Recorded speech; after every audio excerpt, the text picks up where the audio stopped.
ففروا إلى الله إني لكم منه نذير مبين. Bismillah, semoga Ustaz sekeluarga dan tim serta seluruh mukmin selalu diberkahi Allah oleh Allah Subhanahu wa taala. Amin wa yakum. Izin bertanya, bagaimana caranya tetap istiqomah berakhlak yang baik ketika kita sudah mengetahui ilmunya, namun setiap hari karena terpaksa, mungkin karena pekerjaan, ke kantor, melihat hal-hal yang batil seperti ghibah dan hal-hal yang dilanggar oleh syariat. Dan kita dalam diri kita masing-masing sebenarnya bisa dibilang ingin melakukan sesuatu, tapi karena tidak boleh tergesa-gesa dan tidak boleh gegabah dalam memberitahu seseorang, itu bagaimana caranya beristiqomah, Ustaz? Barakallahu fiikum. Justru akhlak yang mulia itu adalah sebab seorang hamba istiqamah di dalam kehidupannya. Kalau dia pegang akhlak yang mulianya.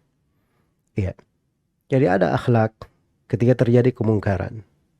Bagaimana kita menyikapinya? Itu pembahasan namanya pembahasan amar ma'ruf nahi mungkar.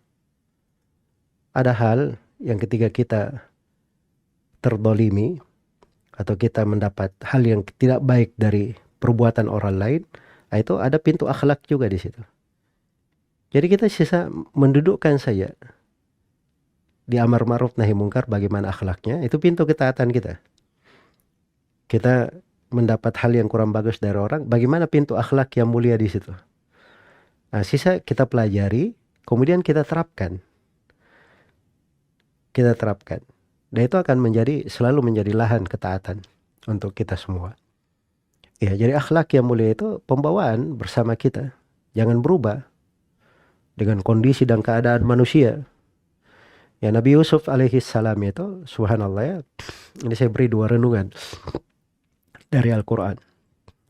Ketika Nabi Yusuf di penjara, orang-orang yang di penjara itu berkata kepadanya, "Inna naraka minal muhsinin." Kami melihat engkau ya Nabi Yusuf, orang yang berbuat ihsan, orang yang sangat berbuat baik. Ketika Nabi Yusuf sudah keluar dari penjara, malah sudah mendapat kedudukan yang tinggi di pemerintahan, orang-orang juga mensifatkan Nabi Yusuf, "Inna naraka minal muhsinin." Kami melihat engkau ya Nabi Yusuf sebagai orang yang berbuat ihsan, berbuat baik.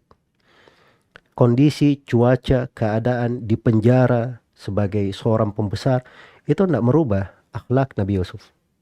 Beliau seorang yang muhsin. Nah, itu pintu ketaatan. Itu jalannya para nabi dan para rasul. Ya, seorang itu jangan berubah akhlaknya dengan melihat misalnya ada orang yang berbuat kemungkaran, berghibah dan seterusnya. Ya, dia akhlaknya sudah ada pintunya, saya terangkan tadi. Amar ma'ruf nahi mungkar ada pintunya. Kalau kita bisa mengingkari kemungkaran, kita ingkari dengan cara yang baik. Kalau kita tidak bisa mengingkarinya, tidak ada kemampuan untuk hal tersebut, kita bersabar, kita doakan. Nah, itu kan pintu akhlak semuanya. Iya. Atau kita datangkan orang yang bisa merubahnya, atau kita cari cara untuk merubahnya, sebagaimana di kaidah-kaidah tetap di pembahasan amar ma'ruf nahi mungkar.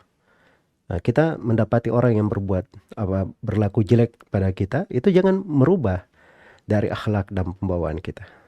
Jadi intinya subhanallah, istiqamah itu lebih mudah apabila seorang memahami akhlak yang mulia. Semoga Allah memberi taufik kepada semuanya. Wallahu ta'ala alam.